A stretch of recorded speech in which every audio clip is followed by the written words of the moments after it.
Soy Nano.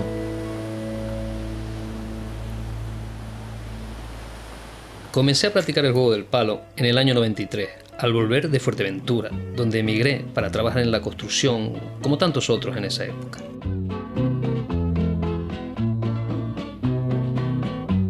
Conocí a Gabriel, Sergio, Carlos, solíamos vernos en Breña Baja.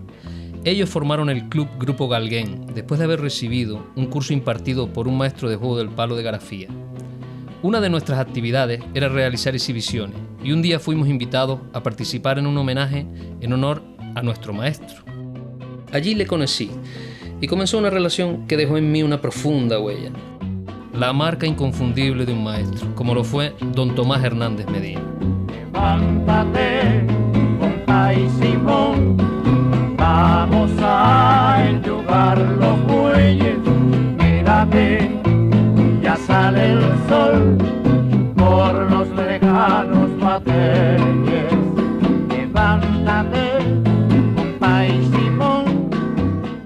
Aquel curso que dio pie al reconocimiento público de don Tomás como maestro de juego del palo, y a que sus conocimientos fuesen documentados y difundidos también públicamente, fue posible gracias a don Antonio Cabrera, jugador de palo interesado por la investigación y el rescate de antiguos maestros y estilos de juego en el sur de Tenerife, con el que pude reunirme en la bulliciosa plaza de la Alameda.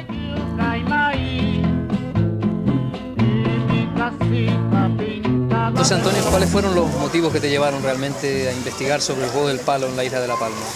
Bien, en Tenerife, cuando fui a estudiar, entré en contacto con el estilo de don Tomás Denis. Entonces, al regresar a La Palma, digo, bueno, y como palmero, digo, bueno, pues aquí hay que buscar también algo, hay que intentar indagar a ver si encontramos algo, ¿no? Antonio Cabrera, de origen saucero, emigró a estudiar a Tenerife y allí conoció el juego del palo. Durante los años 80 en la Universidad de La Laguna, siguiendo la corriente de recuperación de las tradiciones canarias, se había formado el colectivo universitario de juego del palo. Sus miembros investigaban sobre el juego del palo y practicaban, sobre todo el estilo Denis de Tenerife.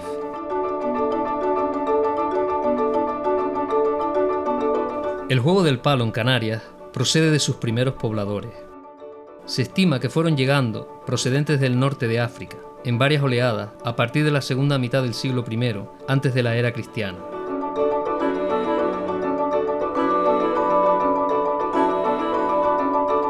Todas las crónicas que describen a los antiguos habitantes de las islas hacen referencia a sus armas, piedras y varas tostadas de madera dura y puntas afiladas. Es la descripción más común en todas ellas. A pesar de que se hacen algunas crónicas durante el proceso de conquista de las islas, las que dan más información sobre las armas de sus pobladores aborígenes son las de Torriani, Alonso de Espinosa y Abreu Galindo, realizadas un siglo después de que Alonso Fernández de Lugo diera por terminada la conquista en 1496. Para la etapa prehispánica de La Palma, la fuente no histórica más importante es el libro de Abreu Galindo, ¿no? Que es Historia de la conquista de las 7 islas de Canarias. Es de 1590 y pico, es decir, casi 100 años después de la conquista. Él dice que habló con descendientes de los primitivos aborígenes palmeros, pero hay una serie de datos que nos hacen pensar que Abreu Galindo y otros posteriores, como Marín de Cubas, lo que hacen es copiar una fuente más antigua que hoy está perdida. Efectivamente, las crónicas constituyen en sí un interesantísimo y denso tema de estudio en el que deben cotejarse textos antiguos que han utilizado fuentes comunes pero con interpretaciones diversas, o contrastarse con otros documentos y materiales arqueológicos que permitan ir encontrando respuestas a las preguntas que emitimos al pasado. Lamentablemente, el juego del palo no parece haber despertado mucho interés para la arqueología en Canarias. Solamente hemos encontrado un artículo de Luis Diego Cuscoy que indirectamente, pues trata sobre las armas aborígenes en general, nos da alguna referencia de cuál podría ser la relación entre el mundo aborigen canario y el juego del palo de hoy. La dificultad para establecer esta relación consiste, por una parte, en que la diversidad de cronistas, épocas en las que se realizan sus crónicas y las diferencias lingüísticas entre las islas hacen que aparezca una cantidad de nombres como Magados, Teseses, Mocas, Añepas, Banot. a los que no siempre acompaña una descripción clara del objeto al que se refiere. Para más dificultad, también suelen denominarse por el nombre de otras armas conocidas por los conquistadores a las que se pudieran parecer, como bordón, espada, lanza, garrote, montante. Y la otra gran dificultad para la arqueología es que estos instrumentos fueran de madera. Y el problema que hay con los restos arqueológicos de madera es que son materiales muy frágiles, perecederos, y si no se dan unas condiciones de humedad muy específicas, pues se conservan muy mal. Otro problema añadido que tenemos es que todos estos materiales casi siempre aparecen en las cuevas funerarias de enterramiento. Entonces, los expoliadores es de los yacimientos donde más han actuado y es del tema que menos conocemos, precisamente porque los expoliadores todos saben que cuando llegan a una cueva funeraria que esté intacto se van a encontrar piezas muy enteras y muy bonitas.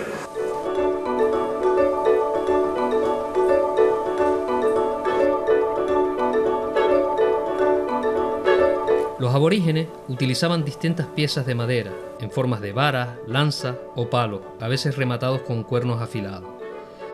Estos útiles poseían diferentes características en función de su uso y su propietario. Algunas eran específicamente armas, como el banote en Tenerife y la moca en La Palma. Otras eran herramientas para el trabajo con el ganado, o por último, podrían servir para destacar la posición social de su portador, como las añepas en Tenerife.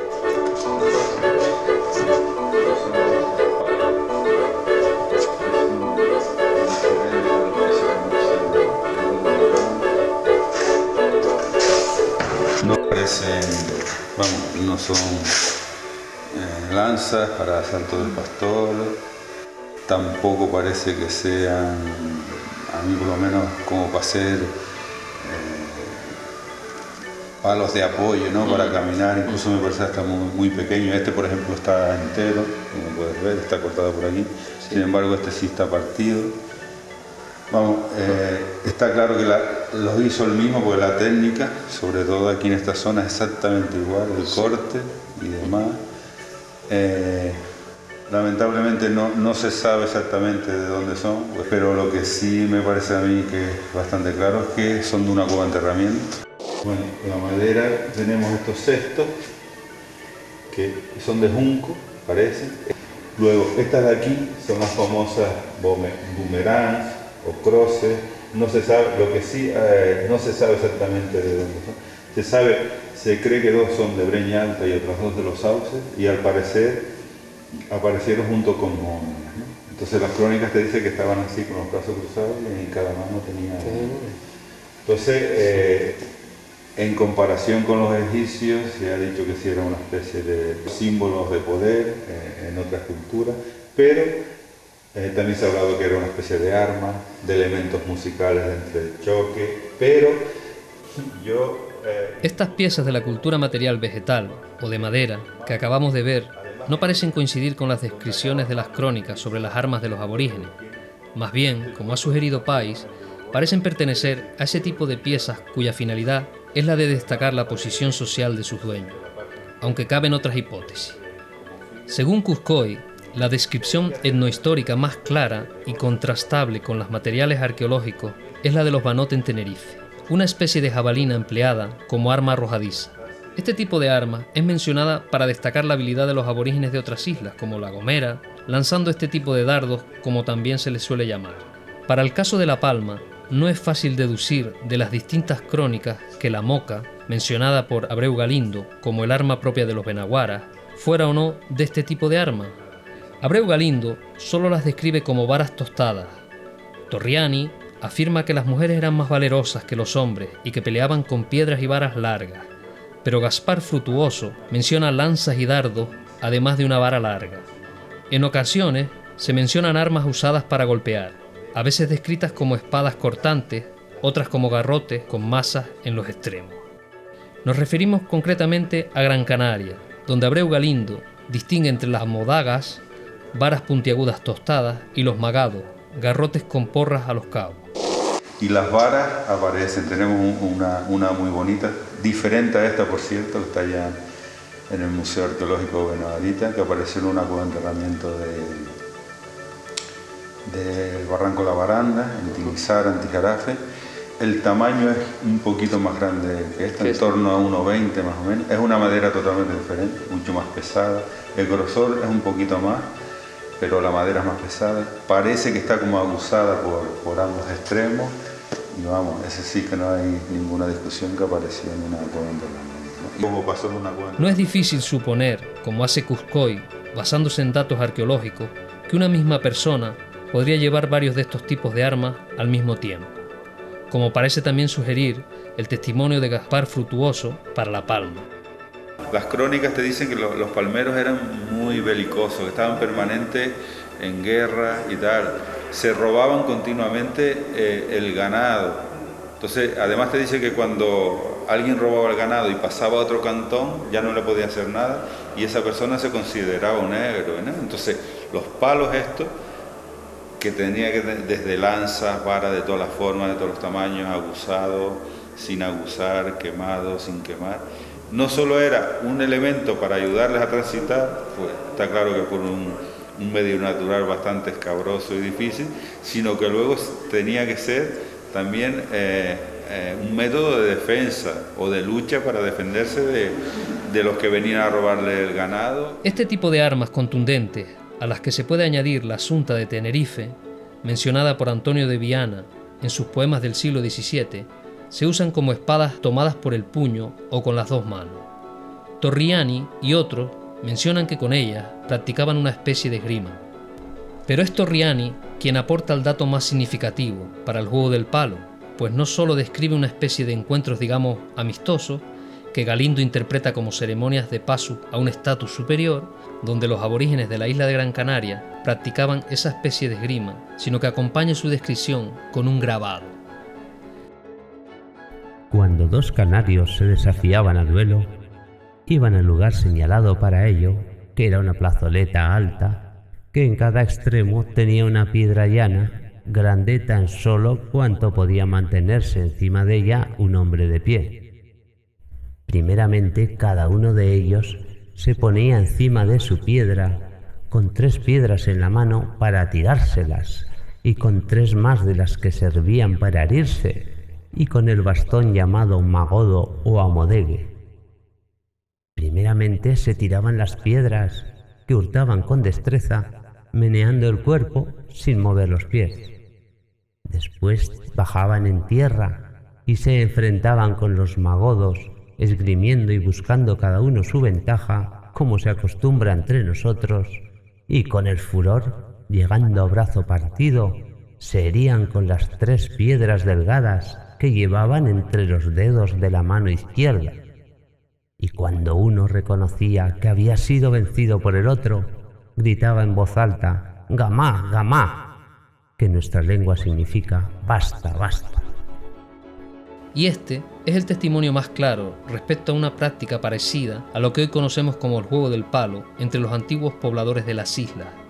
A pesar de estas crónicas, a partir de las cuales parece evidente que en las islas se usaban palos de forma contundente, entre los restos de la cultura material de los benaguaras, a la que hemos podido tener acceso, no existe ningún vestigio que nos permita afirmar que practicasen algún tipo de esgrima con palos.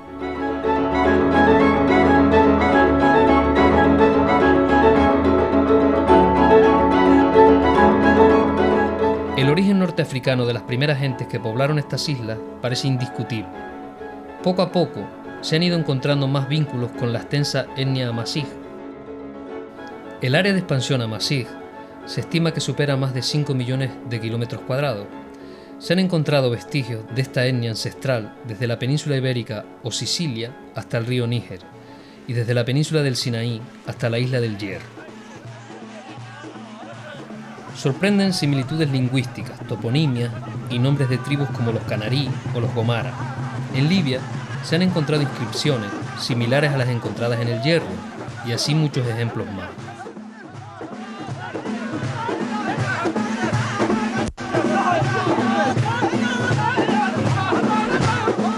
Recordemos que el tajtir es esa danza esgrima con palos que se sigue practicando en varias regiones a lo largo del Nilo. y que en la necrópolis de Beni Hasan, del Egipto Medio, aparecen pinturas que representan la esgrima con palos, así como en el templo de Ramsés III, ambos datados entre 1300 y 1150 a.C. No solo existieron amasij en Egipto, sino que hubo una dinastía de faraones de esa etnia, de la cual se supone que el conocido Masinisa era descendiente. Nuestras limitaciones no nos han permitido hacer una investigación exhaustiva, pero resulta al menos curioso que todas las manifestaciones de este tipo que hemos encontrado se localizan en los bordes de ese perímetro: Portugal, Sicilia, la vertiente oeste del Nilo o Etiopía, además de Canarias, lugares que hoy por hoy ya no se consideran pertenecientes al territorio amasij, lo que nos lleva a reflexionar acerca de este aspecto paradójico de la cultura.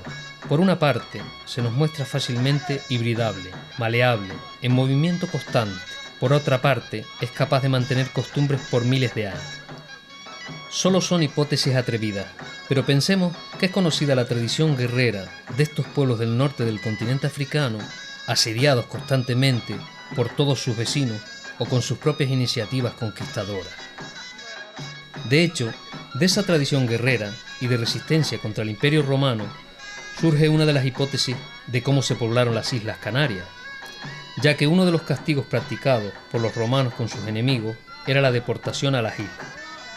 Esa tradición guerrera habrá hecho que sus armas fueran evolucionando, a la par que la de sus contrincantes, mientras que en las islas esa evolución se habrá visto revertida hacia el estado neolítico en que vivían los aborígenes, por el aislamiento y posteriormente su desaparición por la conquista.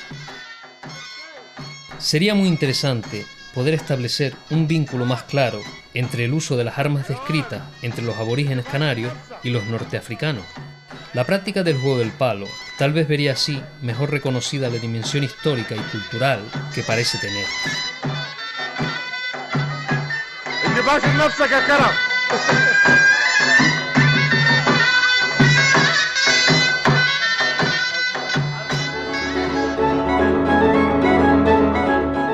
La aculturación, las prohibiciones o el rechazo social no han permitido tener una historia que nos deje saber cuál fue el destino de las poblaciones aborígenes, ni cuáles son los vínculos con la población canaria actual. Es como si hubiesen desaparecido después de la conquista. Apenas algunas leyendas y nada más. Sin embargo, esto no es probable. Ha habido determinados momentos donde ha interesado decir que los aborígenes fueron totalmente exterminados, bien por muerte o vendidos como esclavos. Es verdad que hubo muchas de estas situaciones, pero no es cierto que desaparecieran, ni mucho menos, ¿no? De hecho, las fuentes históricas dicen que, por ejemplo, el tema del pastoreo seguía estando en manos de los aborígenes.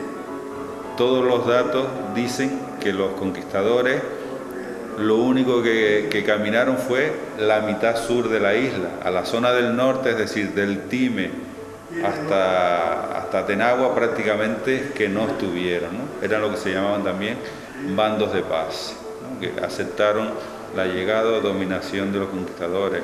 Toda esa gente que vivía en esos barrancos gigantescos de Garafía, el barranco de Fagundo, de los Hombres y demás, es que esa gente siguió viviendo en las cuevas.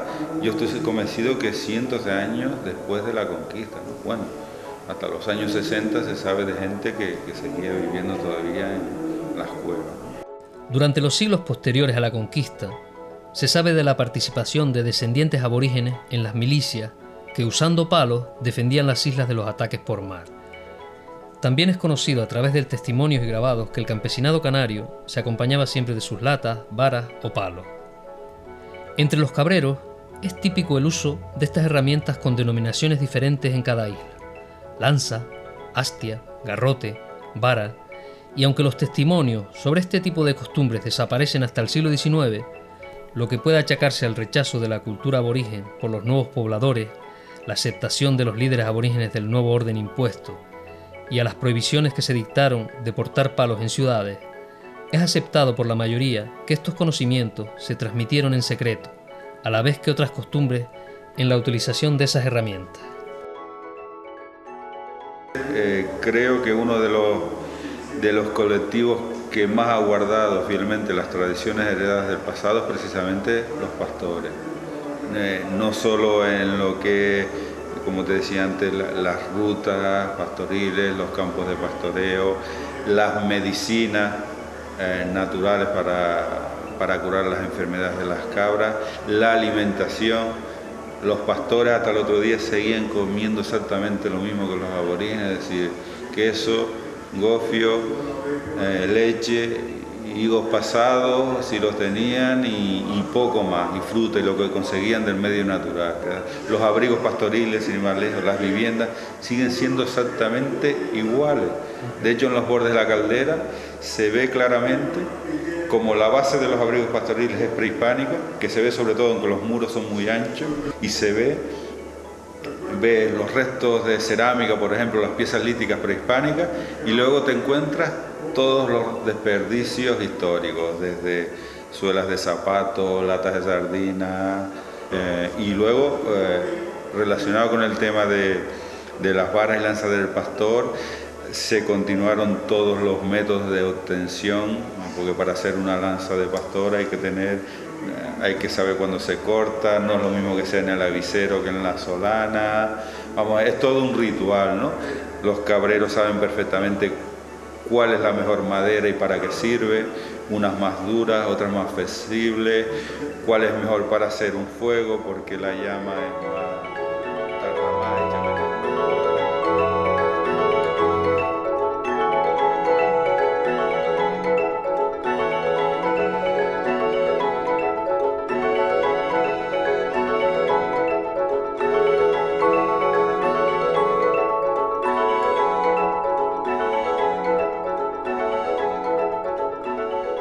A finales del siglo XIX y principios del XX, el juego del palo alcanzó, sobre todo en Tenerife, su mayor esplendor como práctica deportiva. Se fundaron diferentes escuelas en las que la enseñanza pasó de ser de carácter familiar a ser de carácter público. De esta época proceden los nombres más conocidos de los maestros con los que se han denominado a las distintas escuelas y los estilos que se practican en la actualidad. Antiguo del siglo XIX, hablamos de los comienzos de las escuelas de San Andrés, con los Morales, sobre todo a principios de la década de los 1850 para adelante, y yo creo que aquí en La Palma pues también hay elementos o hay informaciones, bueno, por ejemplo, Vicente Vidal, que posiblemente nació a finales del siglo XIX, pues es un referente de uno de los grandes maestros del palo en La Palma. Por parte de familiares de mi padre de Fuencaliente me hablaban de jugadores antiguos, también de finales del siglo XIX, ¿no? Es decir, que en la isla de La Palma posiblemente no el auge que se produce tal vez en Tenerife, pero sí que había jugadores del palo por toda la isla, ¿no? Tras la guerra civil, la práctica del juego del palo sufre un gran retroceso por el ambiente de represión y la desaparición de muchos jugadores. De nuevo, serán los círculos familiares del campo quienes lo conserven. Hay algunos breves intentos de recuperación de escuelas en los años 50 y 60, pero con escaso éxito. Estos juegos del palo, estos juegos tradicionales más vinculados al mundo rural, y parece como que es más propio de la gente del campo, un poco de los magos del campo, ¿no? Quizás eso puede un poco explicar el que en esa época no se haya divulgado, el que no haya habido una continuidad, que de hecho se han producido las continuidades, pero un poco casi más bien aisladas, en zonas concretas, en los entornos familiares, y no una divulgación abierta, ¿no?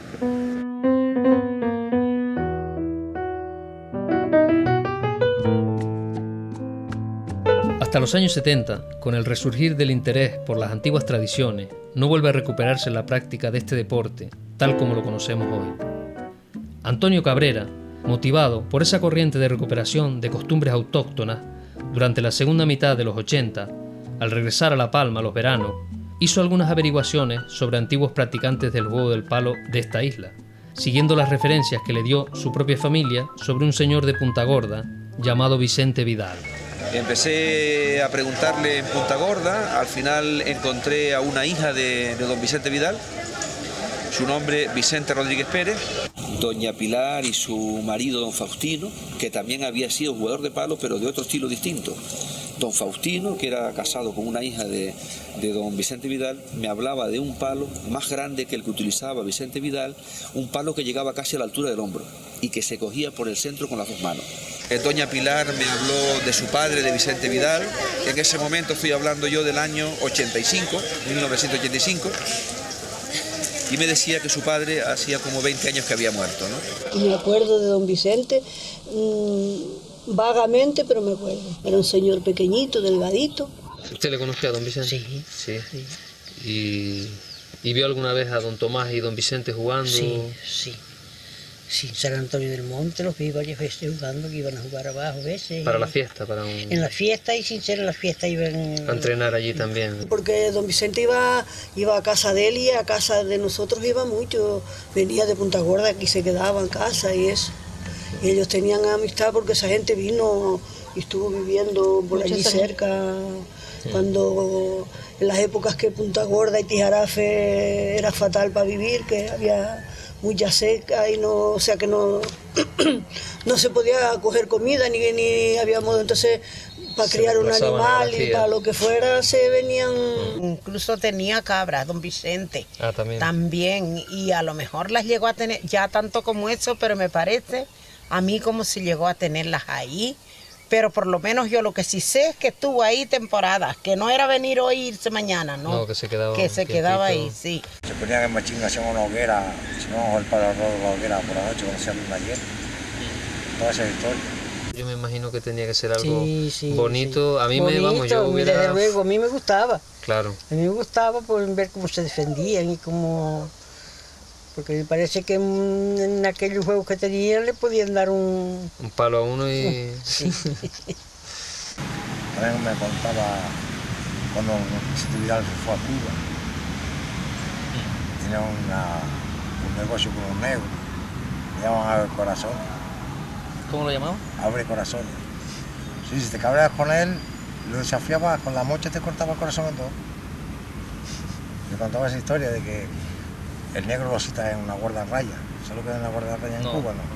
Son los campos de caña, las pistas, para sacar la caña, ¿no? Pues los cursos llaman una guardarraya, ¿no? Porque también servían de contra fuego, para no quemar la caña para cortarla, ¿no? Lo que pasa es que el negro lo cita, y coge un palito, la fila por la punta, y va a dar con él. Dicen eso, aprendió en Cuba con un canario, pero nada más, ¿no? Y bueno, pues efectivamente en Cuba el auge que tuvo el desarrollo del palo era en el periodo ese de la emigración a Cuba, pues ahí se utilizaba mucho el machete, ¿no? Entonces era muy conocido los canarios que se defendían con el palo del machete, ¿no? Entonces se practicó mucho también como una defensa del machete en Cuba, ¿no? Con el machete, negro con el machete. Con la mocha, no un machete. Sí, una mocha, sí. Un machete de aquí. Sí. Una mocha, que es un poco más larga. Y pues incluso hay gente canaria que aprendió allí a jugar el palo y que luego pues al regresar a Canarias o Tenerife o La Palma pues ya lo siguieron practicando, ¿no? Pues le para y le clava en la yugular el palo, mató. Sí. Se había huido de Cuba, se fue a Chile. Vicente Vidal. Sí, se fue a Cuba. ¿Todo eso te lo contó don Tomás? Sí, de Cuba se fue a Chile. Sí. Pues en Chile aprendió la esgrima. Después combinó la esgrima con el palo que sabía él. Y en eso se supone que sale el juego nuestro, el estilo que practicamos nosotros. La gente decía atravesadillo sí es, pero también se ve que tuvo facetas amables porque Tomás comentando una vez que la parte de palo corto, de entrar dentro, la aprendió porque Vicente a una persona coja le dijo, mira, para que tú al palo puedas defenderte y jugar, estos pasos. Y ahí ya captó el otro y lo hizo una mezcla con los dos palos, la vara larga y la vara corta. Él lo quería mucho, a don Vicente, y siempre agradecía de que lo que él sabía lo había aprendido con él, pero que lo sabía enseñar muy bien, decía él, que tenía mucha facilidad para explicarle cómo era y don Vicente decía, sí, pero si tú ya sabes más que yo, es lo que le decía, dice, no, pues yo lo que sé me lo ha enseñado usted. Posteriormente no fue fácil encontrar a don Tomás Hernández, pasaron varios años, pregunto allí en Santo Domingo y me dicen que bueno, que sí, que don Tomás, que él tiene una finca por arriba por Machín. Ese día me obliga a quedarme en la pensión que está ahí en Santo Domingo, iba con parte de la familia y al otro día por la mañana digo, pues vamos para Machín a buscar a don Tomás, ¿no? Yo no tenía ninguna referencia de él personal, ni él de mí. Y bueno, pues subimos arriba, lo encontramos, y a partir de allí pues ya él bajó con nosotros en el coche hasta el Calvario, donde era su domicilio, y allí ya empezamos a...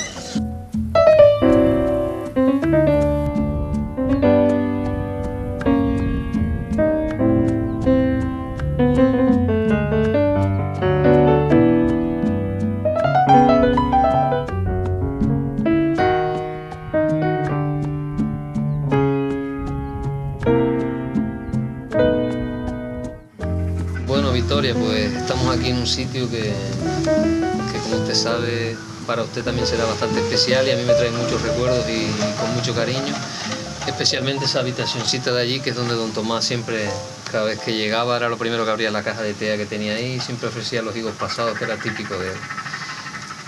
Al principio don Tomás no me abrió la puerta de entrada, ¿no? Yo creo que el día que vinimos de Tenerife expresamente, ya trayendo una cámara de vídeo para grabarlo y demás, yo me acuerdo sentado en su casa sobre la caja de tea, tomando un vaso de vino y un higo pasado allí, y al principio don Tomás nos dice, mira, hoy creo que va a ser un poco difícil que hagamos algo porque mira, tengo un dolor en la cintura, que me coja aquí la cadera y va a ser muy difícil que podamos hacer algo.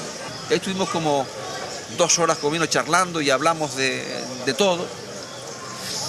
Su vida, el mundo del campo, los animales y demás, ¿no? Hasta que llega un momento que don Tomás nos dice, mira, yo creo que podemos hacer algo, ¿no? Digo, bueno, pues como usted diga. Entonces recuerdo que salimos de la casa, bajamos un poco más abajo, buscamos un rincón allí de una huerta, que había una casita pequeña al lado, y empezamos a grabar y a jugar allí al palo y a hablar, ¿no? Estuvimos como 3 horas, ¿no? A raíz de ese encuentro, Antonio publica un artículo en el que comenta la experiencia y sus impresiones sobre el estilo de don Tomás.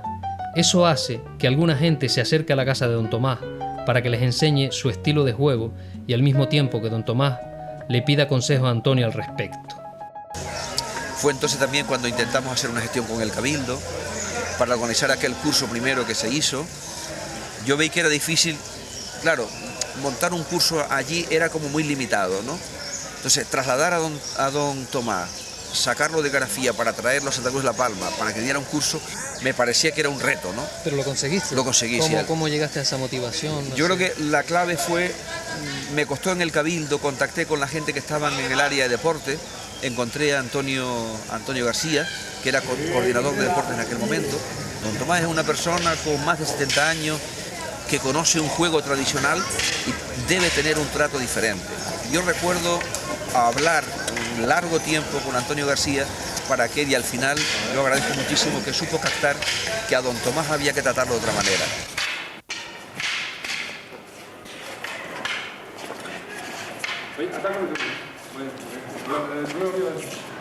Estaba interesado por los juegos y actividades autóctonas.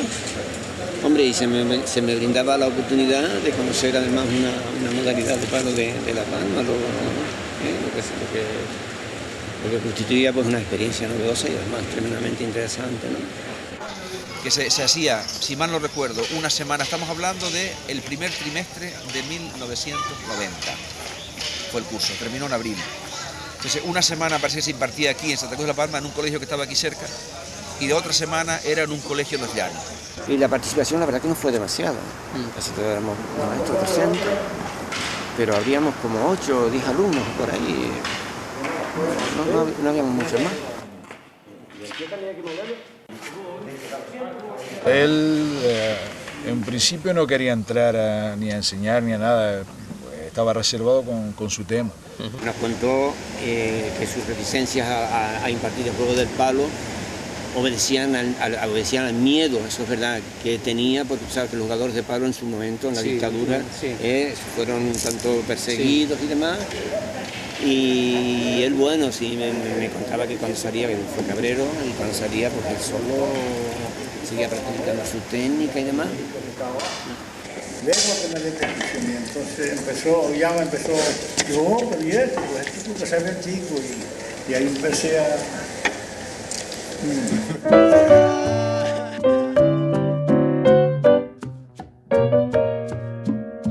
¿Cómo era la forma de enseñar de don Tomás y la relación que él tenía con los alumnos? La forma de enseñar, ya hablamos antes, que metodología no tenía. Él metodología no tenía. Te digo una cosa, era muy calmoso y muy cariñoso. Él enseñaba las cosas tal cual se las enseñaron a él. Sí. Y ya está.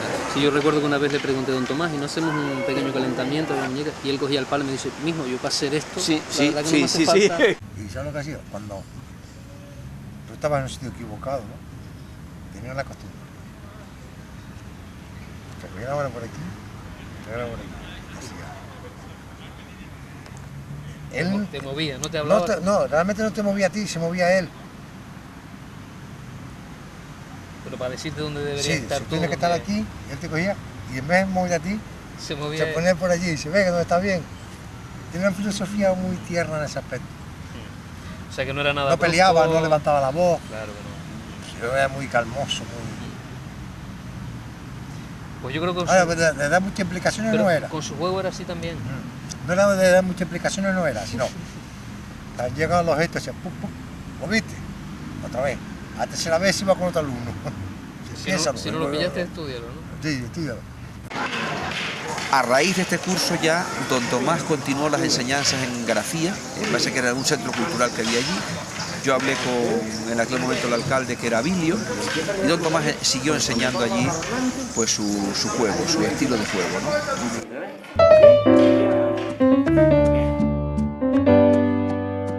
Mira, a mí me gustaría, que hace tiempo que no he hecho una puntita con nadie, porque no coincidimos nunca.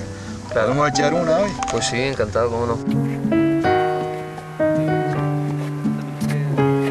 Para mí, los elementos que en el contacto que tuve con don Tomás diferenciaban el estilo de Vicente Vidal de los otros, era el palo, con respecto, por ejemplo, al tamaño del palo Denis, el palo un poquito más corto.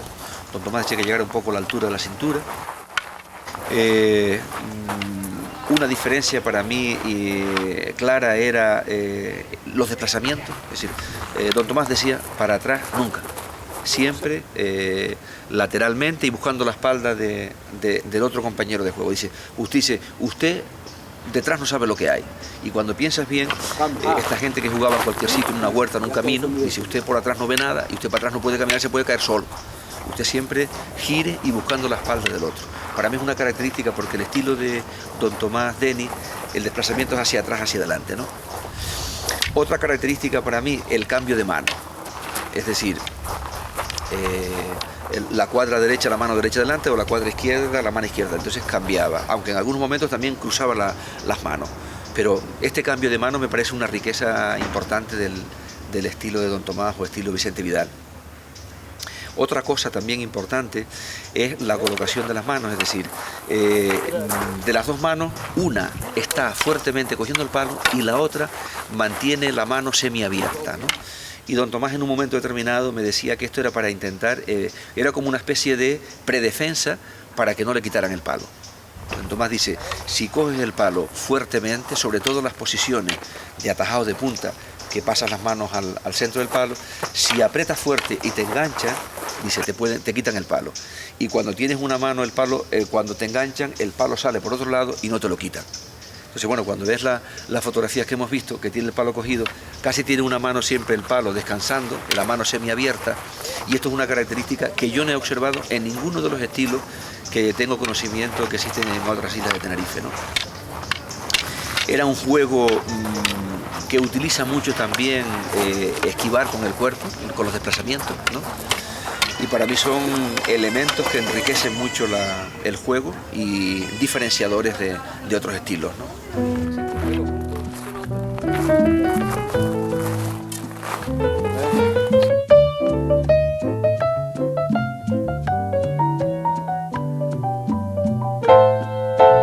Él tiene una cosa, él miraba el cuerpo, te miraba los ojos. Él siempre se anticipaba siempre, no sé qué arte tenía. Siempre, ¡pah! Aquí estoy yo.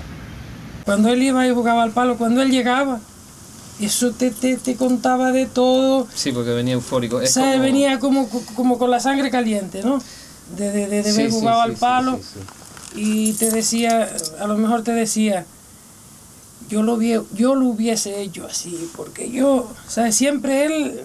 El juego del palo de Don Tomás, el estilo, perdón, parece un estilo simple, parece un estilo sencillo, pero no lo es. ¿Y sabes lo que nos critican todos los estilos, menos la gente de Lanzarote? El palo nuestro, que tenemos la cabeza descubierta. Nosotros jugamos así, ¿no?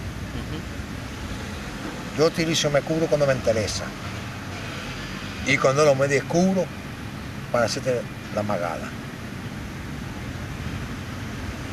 Para esperar que yo te entre la cabeza, quieres decir. Ese es el secreto del fútbol. ¿Qué sensaciones, qué estímulos te produce? A mí satisfacción. ¿Te gusta jugar, lo disfrutas? Lo paso pipa. A mí me gustaba y me producía una enorme satisfacción jugar al palo. Muchísimo. ¿Entiendes? Es esa sensación de catarsis, de descarga incluso, ¿no? Yo jugaba al palo y me olvidaba de todo. Simplemente estaba jugando al palo. Y punto. Y fuera de ahí me encerraba en esa burbuja lo que era el palo y de ahí no pensaba en nada más.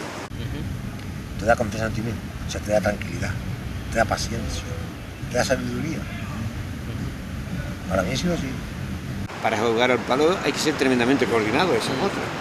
Y en cualquier caso, pues niños que no sean muy coordinados, el palo es una ayuda, una herramienta importantísima. Es fantástico, es estupendo.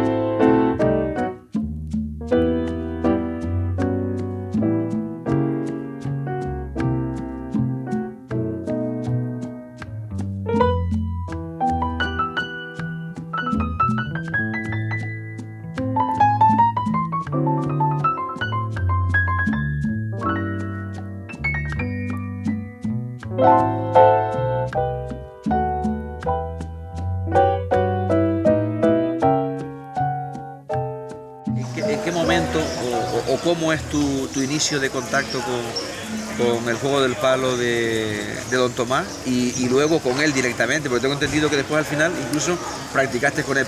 De esta gente que tú comentabas antes con lo del curso, pues conocí a Gabriel y Sergio, Carlos también estaba, aunque no estuvo en el curso. Y nada, practicando con ellos, estuve un añito en Breña Baja y después, eso fue en el 93 y en el 94 nos fuimos a hacer una exhibición en García, que era un homenaje de hecho a Don Tomás Hernández Medina.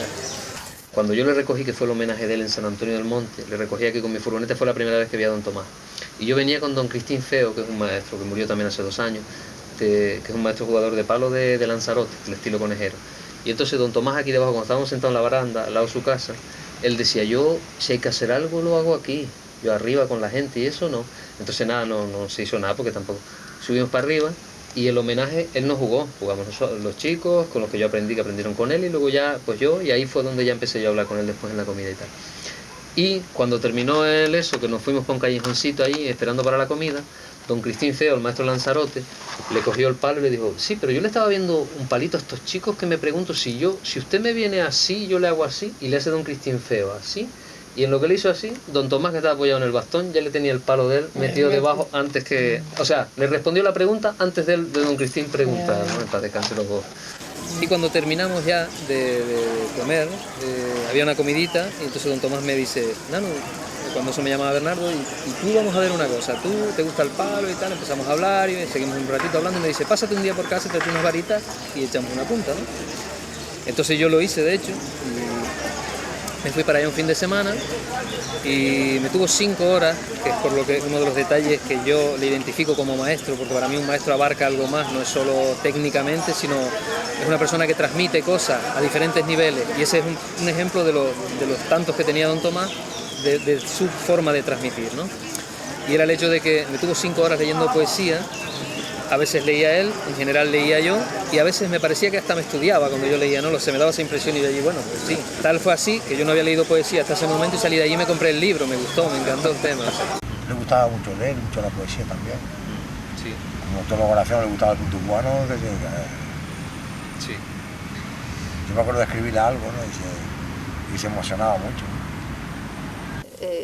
Pues cuando pasaba algo, ¿no? Pues yo no sé si a modo de chiste, porque así lo seguían recordando durante mucho tiempo. Pues no sé, por ejemplo, que alguna vecina se quedara embarazada y no se casara y tal, pues estaban con toda esa historia, ¿no? Y él tenía varias, algunas se las sabía de memoria, otras las tenía de chuletas escritas en cartón, en cartera, la pero yo me reía porque decía, digo, Dios mío, pero hasta de esto, yo qué sé, pues de que iba fulanito con el burro y el burro se le cayó y no sé qué, y de cosas así, de reírse de unos vecinos. Muy socarrón era don Tomás, sí, tremendamente socarrón. Nunca tenía prisa por nada, sino le gustaba un poquito, una parrandita. Que la Sabina, tú, si no lo sabes, era una zona donde la gente era, donde se celebraban bailes, hacían. Bueno, sí. Y él, recuerdo que me dijo que recordaba ir a bailes a la Sabina, a Natividad, no, de Garafía, sí. O sea, que era un hombre que paseaba, se movía mucho, sí.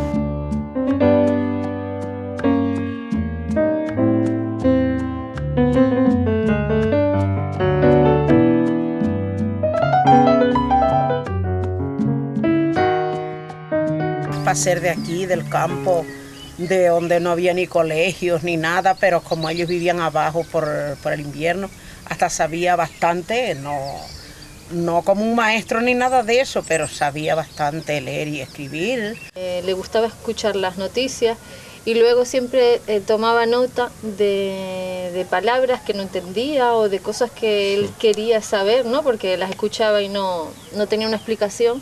Y claro, como él me veía por las tardes en casa haciendo la tarea, siempre me preguntaba, ¿y usted me podría averiguar? ¿Y usted? Lo llamaban cuando iban a hacer particiones de terreno, porque entendía, también sabía más o menos. De medidas y eso, todas esas cosas. Eran, para aquel tiempo y para no haber salido de allí, era inteligente, para no haber estudiado, claro. Después de esas 5 horas, don Tomás me pregunta, ¿y tú no trajiste unas varitas? Yo le he dicho, sí, don Tomás, las tengo abajo en el coche. Entonces él me dice, pues vete a buscarlas. Y ahí fue cuando realmente empecé a jugar con él. Y luego estuve como un año casi medio, 1 año y 5 meses, más o menos, cada fin de semana. Y sí le aseguro que era raro el que yo fallara, porque en esa época yo estaba súper absorbiendo cuanto más podía. Iba los fines de semana para allá, nos quedábamos y solíamos ir mucho a la finca que nombraste antes, a Machín, donde aún no sé si lo tiene, pero tenía su terreno ahí arriba. Y jugábamos allí, yo le ayudaba en algunas labores de campo y tal, y esa fue un poco mi forma de conocerlo. Ha sido un alumno privilegiado en ese sentido, ¿no? Ir al sitio donde tengo entendido que aprendió don Tomás, de su maestro don Vicente Vidal, en Machín.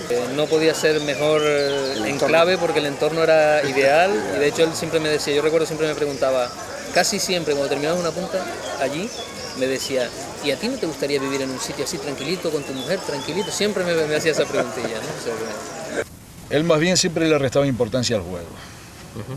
Quería demostrar que aquello no era para estar desafiando a nadie ni peleándose, sino una forma más, un entretenimiento. Y yo qué sé, en su época también fue eso, ¿no? Entretenerse, saber defenderse, pero no ir de chulito por ahí, desafiando a nadie con bronca. Sino una cosita que sabía y que se la tenía guardada. A él le gustaba que la gente aprendiera y que eso se fomentara y siguiera para adelante. Él quería que eso saliera. Eso sí lo decía él. Te digo, la ahínco que él ponía era en enseñar. Y que hubiera alguien que se quedara con lo que él sabía hacer.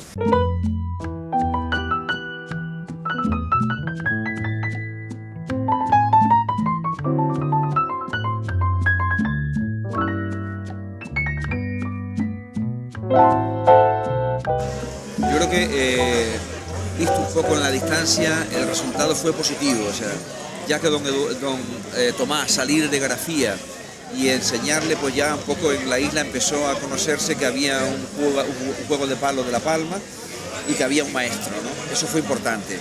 Y hubo algunas personas que comenzaron a entrar en contacto con este estilo. Eso fue positivo.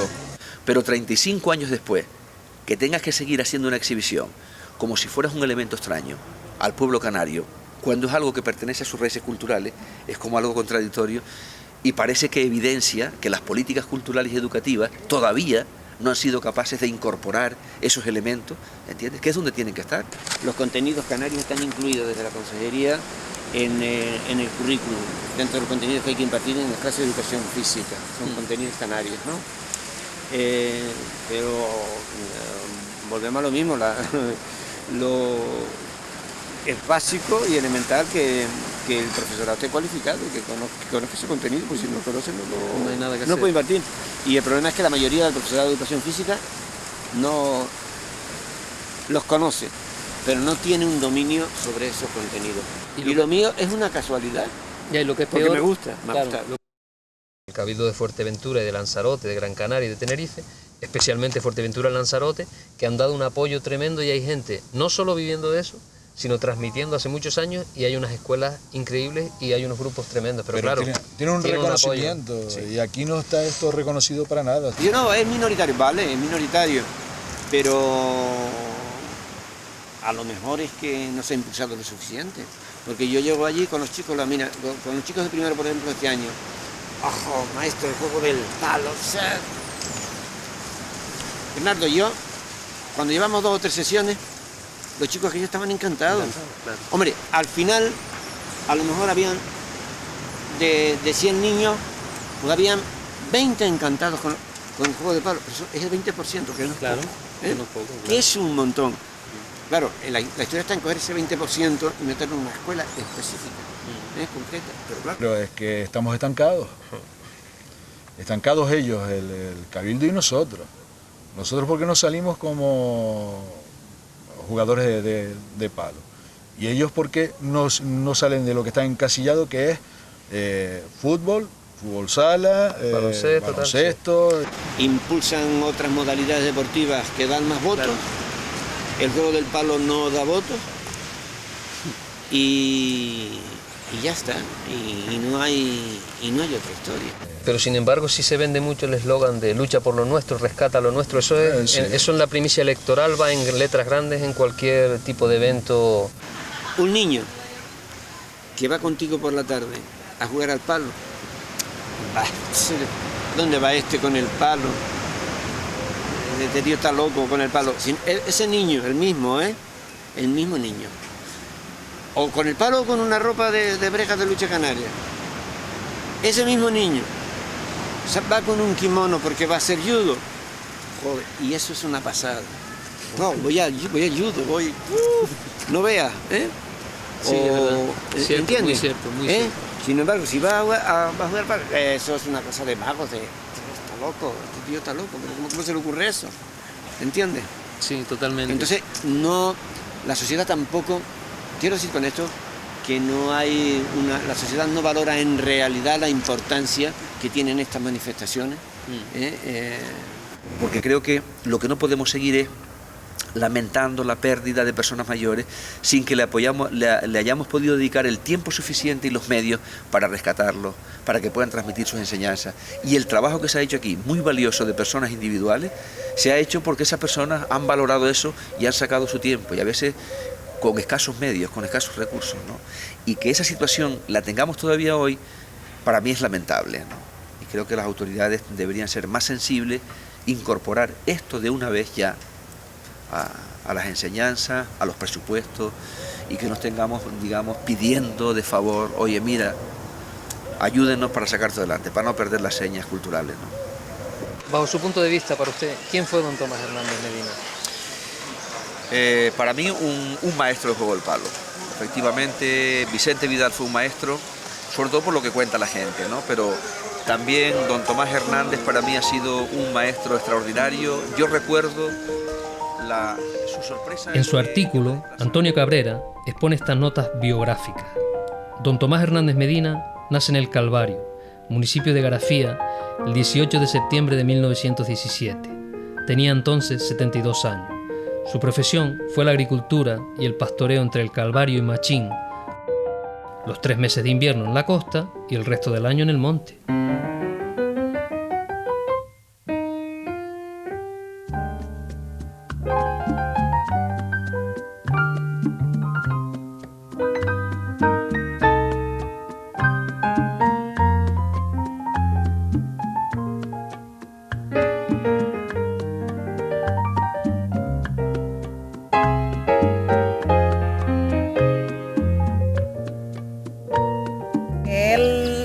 jovencito estaba por aquí como todo, cuidando a las cabras y eso.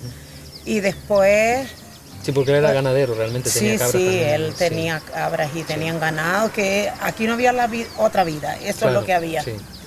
Y después se fue al cuartel, precisamente a la guerra. Y entonces tuvo 7 años. Pues ya después cuando vino es cuando empezó con esto de jugar el palo. De jugar al palo y tal. Sí, 7 años estuvo. No en la guerra, pero entre una cosa y otra de servicio tuvo 7 años. 7 años. Siempre lo que recuerdo de él es las cosas que me hablaba de la guerra, de lo que pasó, de cuando se fueron a la guerra. Eso era lo que él contaba. Charlábamos mucho de la agricultura, del mundo rural, de las cabras, del ganado, de los pastos, de la vida en el campo. Tenía un burrito que era su paseo de él, era en el burrito. Estar en su casa. Estar en su casa y a con su su cosa. entretenimiento que le gustaba mucho, pues. Y eso sí, ustedes vieron la casa de Garafía. Sí, lo necesitaban. Todo el patio, pues el tema ese del cemento y los bloques y eso también. Sí, eso lo fue haciendo él, porque después de mayor le entró la afición de albañilería.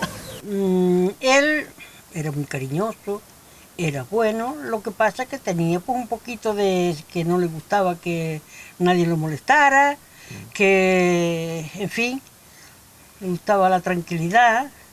Una persona muy recta en todas sus cosas, seria con lo que la palabra de él era una escritura. Era así muy familiar, era un hombre muy legal que no hacía daño a nadie de momento que yo me haya enterado nunca. Su felicidad era eso, él sí estaba en la casa, si tenía la cabra con la leche de la cabra, el gofio, con el queso, la papa huerta y tal, él vivía feliz así. Y él decía que esa era la mejor comida que había. Era reservado con lo de fuera. Cuando yo lo conocía, ya era otra cosa, ya sabría. Era ese un abanico, o sea, no era un abanico. Era una persona que quería su juego, disfrutaba del juego del palo. Él disfrutaba con aquello y le gustaba, y además sabía que estaba transmitiendo unos conocimientos que solamente los conocía él y nadie más. Bueno, probablemente, ¿no? Cuando don Tomás jugando se emocionaba tanto que a veces se paraba, se sentaba y se ponía a reírse. Era una pasión para él, era una pasión. Sí, sí. Se apasionaba, pero muchísimo. Pasión por total. Era su arte.